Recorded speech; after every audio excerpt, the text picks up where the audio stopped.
Bienvenue dans le podcast des Ones, celles et ceux qui osent nourrir leur exception. Je suis Afida Benour, Business and Life Nomad Coach et fondatrice du mouvement One. J'ai créé ce podcast pour les chefs d'entreprise en crise d'identité que j'accompagne, pour les aider notamment à ne plus jamais se dénigrer, s'oublier ou perdre confiance et énergie, pour créer un changement concret et un impact durable dans votre vie personnelle, relationnelle et professionnelle. Rejoignez vous aussi le mouvement One. Ce podcast met à l'honneur ces femmes pour vous inspirer, pour impacter le monde, un acte d'amour à la fois, à commencer par un acte d'amour vers soi. Aujourd'hui, je vais vous parler de détecter, accueillir, interpréter et transformer vos émotions. J'aime démarrer mes partages par une citation qui me tient à cœur, à savoir « L'esprit est comme un parachute. S'il n'est pas ouvert, il s'écrase ». C'est une citation de Frank Zappa.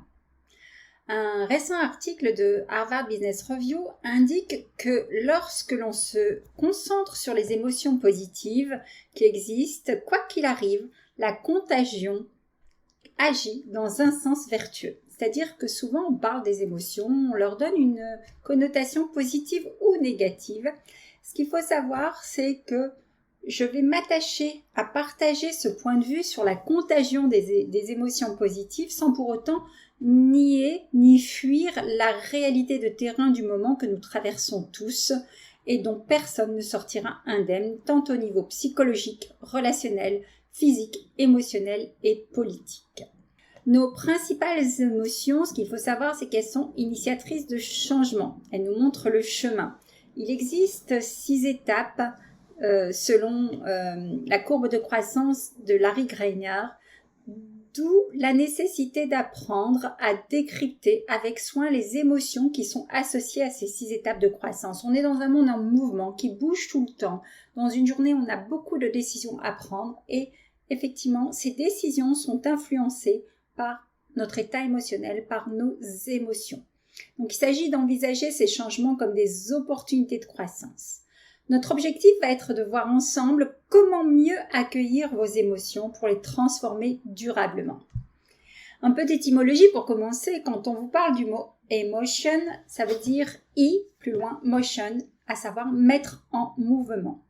L'expérience émotionnelle est un ressenti immédiat qui est vécu et qui génère une émotion parmi 4 principales que je vais vous décrypter en détail ici.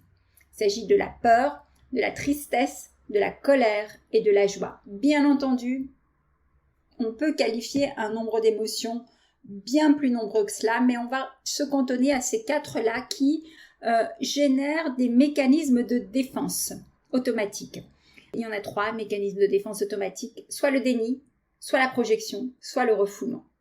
Notre enjeu ici ensemble va être de repérer et de déployer la bonne conduite en s'aimant inconditionnellement, quel que soit le capital émotionnel dans lequel vous baignez. Aimer, vous le savez, pour moi est un verbe d'action. Alors aimons, accueillons, acceptons et anticipons toutes les situations émotionnelles sans en nier vraiment leur puissance et leur teneur, de toute façon. Nous pouvons chercher à mieux communiquer, par exemple, grâce à nos canaux sensoriels. On nomme souvent cela par l'acronyme VACOG qui signifie faire appel à nos différents sens. Le V de visuel, le regard, le A de auditif pour l'ouïe, le K de kinesthésique pour tout ce qui est touché, le O de odorat pour les senteurs, le nez, mais le G aussi pour le goût. Donc tout ça, c'est des moyens aussi de sentir et d'aller connecter à nos émotions pour pouvoir les lire, les décrypter. Le deuxième point, en préambule, j'aimerais savoir si on se pose les bonnes questions. Est-ce que vous vous posez les bonnes questions? Et si vous vous interrogiez par exemple de la sorte, quelle est l'émotion la plus présente chez moi en ce moment? Comment mieux détecter sensoriellement, accueillir sans lutter, interpréter autrement et transformer concrètement ces émotions? Comment aussi optimiser mon énergie mentale, physique et émotionnelle, puisque les trois sont intimement liés? Vous le savez, je travaille souvent avec les recherches du HeartMath Institute et le Doug Schall, qui est le fondateur de cet institut américain sur la science du cœur, nous dit la chose suivante. Comme les processus émotionnels peuvent fonctionner plus rapidement que l'esprit, il faut un pouvoir plus fort que l'esprit pour infléchir la perception, contourner les circuits émotionnels et nous fournir à la place un sentiment intuitif. Il faut pour cela le pouvoir du cœur. Vous le savez, je travaille et je vais vous donner 4 ressources immédiates pour décrypter et transformer vos émotions. Mais avant toute chose, il faut savoir que l'une des découvertes clés faites par les chercheurs au sujet de ce fameux cerveau cardiaque, appelé aussi le cœur intelligent, est que l'expérience intentionnelle des émotions peut changer l'information que le cœur doit transmettre au cerveau. Les études montrent que les émotions telles que la compassion, les soins, l'amour ou des états de sentiments généralement plus positifs peuvent en fait vous être bénéfiques à bien des égards parce qu'ils font naître une vibration qui est différente et qui jaillit sur votre entourage. Alors je vais vous inviter pendant comme à mon habitude, de prendre des notes pour intégrer, mais aussi d'appliquer, de pratiquer les ressources que je vais vous partager ici selon comment elles vous parlent. Et bien entendu, vous pouvez mettre un message en commentaire pour me dire comment vous appliquez cela et en quoi ça résonne chez vous. En plus des questions de base que je vous ai posées tout à l'heure sur lesquelles vous pouvez faire un retour et commencer à poser des réponses, je vous partage le protocole Agrippe. Agrippe, c'est les 6 super pouvoirs du cœur, qui est un des outils que je vous recommande, que j'utilise dans mes protocoles d'accompagnement et qui vous invite en fait à avoir une hygiène émotionnelle plus saine pour rester vraiment dans l'élan de vie, dans le moment vivant et vibrant de l'instant. Agrippe est désigné par un acronyme qui en dit long sur l'usage auquel je vous demande de faire appel, un usage qui est de vous agripper justement exceptionnellement, même si d'habitude je prône bien entendu le détachement. Agrippe signifie amour, gratitude, résilience, intuition, intention et pardon. Ce sont 6 super pouvoirs qui peuvent vous aider à décrypter vos émotions, à les poser et qui vont vous donner une illustration concrète de l'état et de cet accueil possible qui va être un accueil vertueux et transformateur. Le lien du cœur se communique en vous, mais aussi à distance. Je vous invite au passage, j'ai un film ressource que j'adore qui s'appelle L'infinie puissance du cœur de Baptiste de Pape. C'est aussi un livre d'ailleurs que je vous invite à regarder. Et vous allez comprendre ce que je vous dis par rapport à la distance et à cette vibration du cœur qui permet de transmuter des émotions aussi rapidement qu'elles arrivent. La deuxième ressource que je vais vous partager, c'est 3 mots clés. Les 3 mots, c'est quelque chose pour le mot numéro 1, en pour le 2 et moi pour le 3e. Quelque chose en moi. Je veux simplement vous faire comprendre que juste ces 3 petits mots puissants vont vous aider à intégrer que vous n'êtes pas vos émotions. En fait, on utilise quelque chose en moi, pour parler d'une émotion dans laquelle vous êtes pris et en fait, vous changez totalement de perspective. Vous passez de l'étroit au large, vous sortez de l'émotion et devenez plus grand qu'elle, vous l'observez en fait comme si vous l'observiez par-dessus, en métacognition, en méta-observation. Voyez comment ça marche. Essayez vous-même. Vous n'êtes pas vos émotions. Elles vous traversent parfois à l'allure d'un TGV et parfois à l'allure d'un train de région selon les vibrations du moment. Je vous invite à prendre votre papier, votre crayon et à noter, donc à compléter la phrase. Je suis, et vous mettez le ressenti du moment. Par exemple, je suis triste ou je suis en colère ou je suis en joie. Et en dessous, vous notez la même phrase qui commence par quelque chose en moi est triste, quelque chose en moi est en colère, quelque chose en moi est joyeux. Vous voyez, on pratique ici un phénomène de dissociation. C'est pas mon être complet qui est mon émotion, mais c'est une partie de mon être qui vibre cette émotion.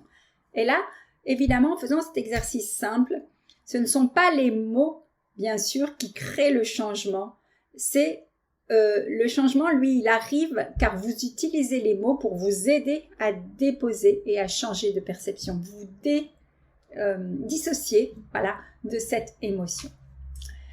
Une troisième ressource que je vais vous donner, elle va vous faire peut-être un peu rire, mais je parle de capital émotionnel. Et là, je vais vous parler de PEA. Vous allez me dire, ma fille, on n'est pas dans un séminaire finance ou dans une conférence finance, mais c'est simplement l'acronyme que j'ai trouvé pour vous parler d'un combo gagnant pour permettre de jauger et de valoriser justement ce capital émotionnel tout le temps.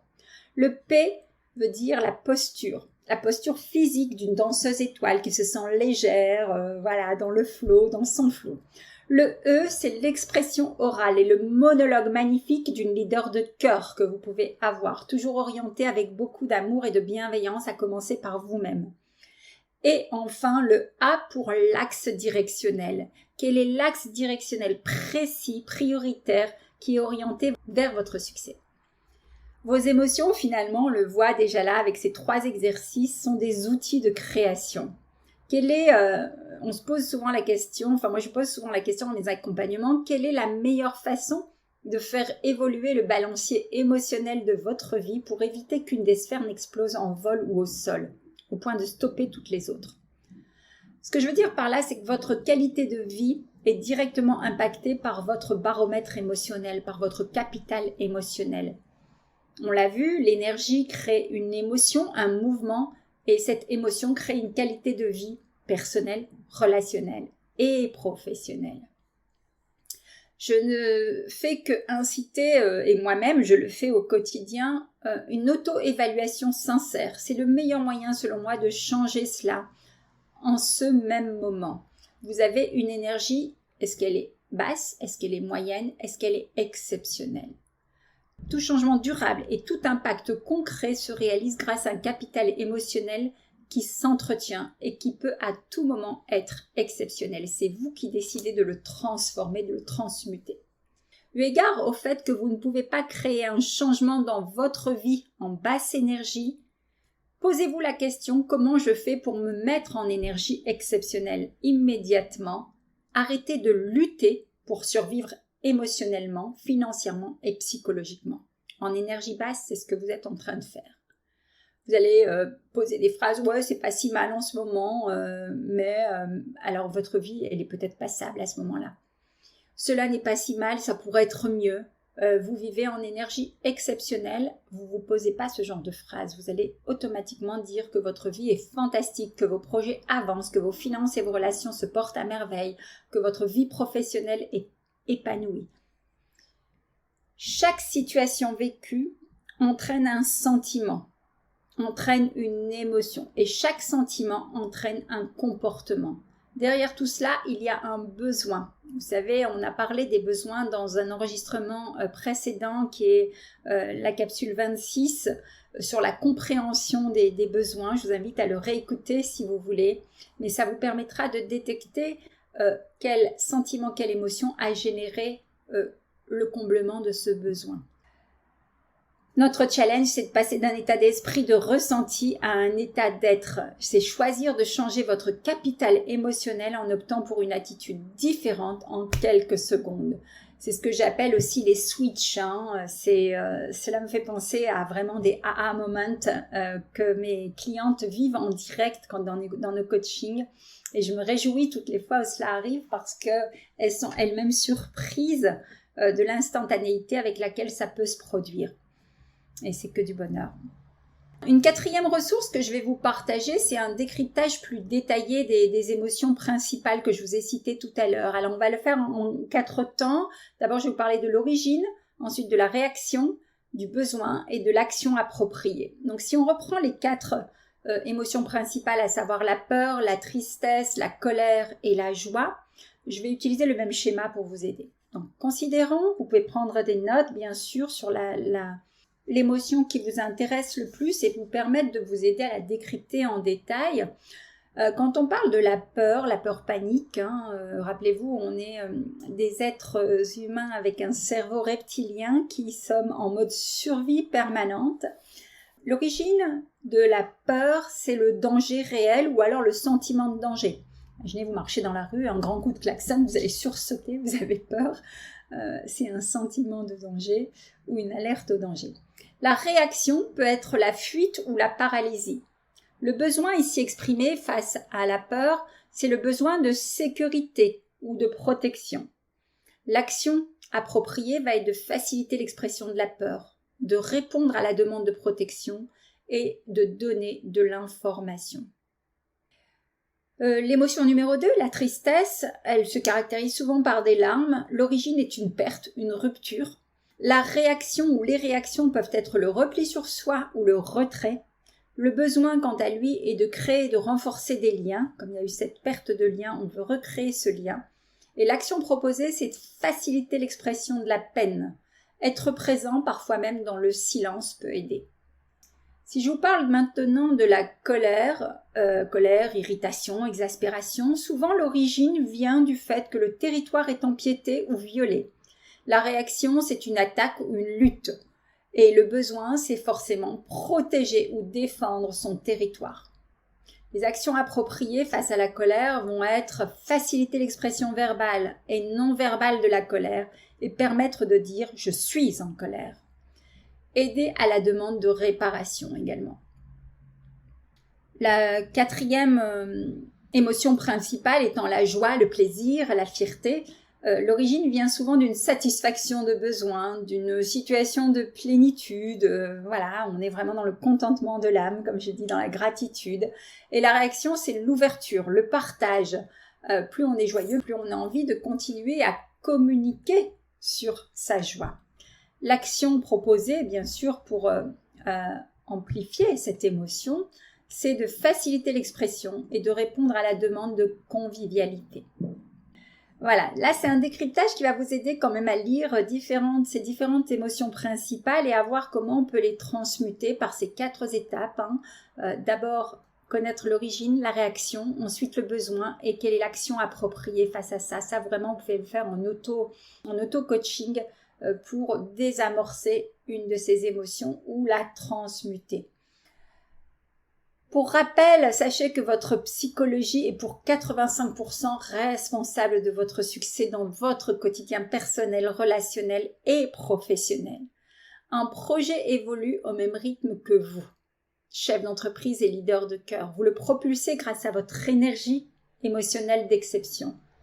Les questions que vous pouvez vous poser, c'est quelle est la meilleure façon de faire évoluer vertueusement le balancier de ma vie, puisque toutes ces sphères sont intimement liées. Comment éviter que l'une de ces sphères va exploser en vol et au point de stopper net toutes les autres? À quel point votre mindset va-t-il dans le sens de l'harmonie de votre vie? Quelles sont vos peurs? Pareil, les émotions sont parfois liées à des peurs. Les peurs principales, ça pourrait faire l'objet d'une capsule à elles toutes seules, sont la peur d'être imparfait, la peur d'être faible, la peur d'être trahi, rejeté, en échec, en conflit ou la peur de la solitude. À ce sujet, je terminerai peut-être la capsule avec une petite légende que je vous partagerai. Ces peurs, toutes naissent d'un état émotionnel. Petite clé bonus que je vous partage ici afin de faire un arrêt sur image sincère sur votre état d'esprit, parce que j'accompagne parfois des personnes qui sont bloquées dans un état émotionnel depuis des années, qui n'arrivent pas à en sortir. Elles sont même devenues addictes à cet état émotionnel et elles s'identifient complètement à cet état émotionnel au point de penser qu'elles ne peuvent pas changer. Or, c'est faux. C'est un leurre du mental qui bloque la personne dans sa zone de confort alors qu'elle peut très bien en sortir et changer son état émotionnel au moment où elle le décide. La vraie question à se poser, c'est est-ce que vous êtes plutôt dans un état d'esprit, un mindset, comme on dit souvent, fixe, bloqué, ou alors dans un état d'esprit de croissance, facilité et amplifié par votre leadership de cœur? Le cœur va vous donner la vérité, va vous dire où vous vous orientez. Est-ce que vous avez plutôt tendance à voir le problème ou la solution? Est-ce que vous avez plutôt le sentiment d'être dans la peur ou dans le cœur? Cœur sous-entend le courage. Le courage, étymologiquement, le mot cœur vient du mot courage. Est-ce que vous êtes plutôt figé ou en croissance? Est-ce que vous êtes plutôt dans la théorie ou dans la pratique? Est-ce que vous êtes plutôt dans la surface ou dans la profondeur? Voilà, ça c'est des questions qui vous permettent de voir où et comment vous vous situez par rapport à votre désir de d'accueillir. Je dis souvent qu'une émotion ne se gère pas. Je déteste d'ailleurs l'utilisation du mot gérer ses émotions, qui à mon sens ne veut rien dire. On accueille nos émotions pour pouvoir les transmuter, mais on ne les gère pas avec un tableur Excel. On va justement surfer dessus et les accompagner, les laisser nous traverser, les accompagner pour les transmuter. Parfois c'est difficile, mais c'est juste le sens de la vie, le flow, le mouvement. Les émotions se transforment. J'aime terminer chaque sujet évoqué par une citation ou par une sagesse, et voici donc le texte de Maître Zen Toyo. C'est un maître asiatique qui justement nous parle de cette peur de la solitude. Et vous allez voir, je vais vous lire cette légende qui va vous permettre de peut-être vous guider un peu plus sur le sujet. Le disciple demande au maître « Maître, comment puis-je affronter l'isolement ?» Le maître lui répond « Nettoie ta maison, à fond, dans tous les coins, même ceux que tu n'as jamais eu envie de nettoyer. Et le courage et la patience. Fais en sorte que ta maison soit brillante et soignée. Enlève la poussière, les toiles d'araignée, les impuretés, même les plus cachées. Ta maison te représente toi-même. Si tu prends soin d'elle, tu prends soin de toi aussi. » Maître, mais le temps est long. Après avoir pris soin de moi à travers ma maison, comment puis-je vivre l'isolement ? Répare tout ce qui peut être réparé et élimine ce dont tu n'as plus besoin. Consacre-toi à la remise en ordre. Brode les attaches de tes pantalons, couds les bords défilés de tes robes, restaure un meuble, répare tout ce qui vaut la peine d'être réparé et jette les autres choses avec gratitude et conscience que leur cycle est terminé. Répare et supprime hors de toi. Permets de réparer et de supprimer ce qu'il y a en toi d'inutile. Maître, et ensuite quoi ? Que puis-je faire tout le temps, seul ? Sème, même une graine dans un vase. Prends soin d'une plante, arrose-la tous les jours, parle-lui, donne-lui un nom, enlève les feuilles sèches et les mauvaises herbes qui peuvent l'étouffer ou lui voler l'énergie vitale précieuse. C'est une façon de prendre soin de tes graines intérieures, de tes désirs, de tes intentions, de tes idéaux. Maître, si le vide vient me rendre visite, si la peur de la maladie ou de la mort arrive, parle-leur, prépare-leur la table pour eux aussi, réserve une place pour chacune de tes peurs, invite-les à dîner avec toi et demande-leur pourquoi elles sont venues de si loin chez toi. Quel message veulent-elles t'apporter ? Qu'est-ce qu'elles veulent te communiquer ? Maître, je ne pense pas pouvoir faire ça. L'isolement est ton problème. La peur de faire face à tes dragons intérieurs, ce que tu as toujours voulu éloigner de toi, est là. Tu ne peux plus fuir maintenant. Regarde-les dans les yeux, écoute-les, et tu découvriras qu'ils t'ont mis contre le mur. Ils t'ont isolé pour pouvoir te parler, comme les graines qui ne peuvent jaillir que si elles sont seules.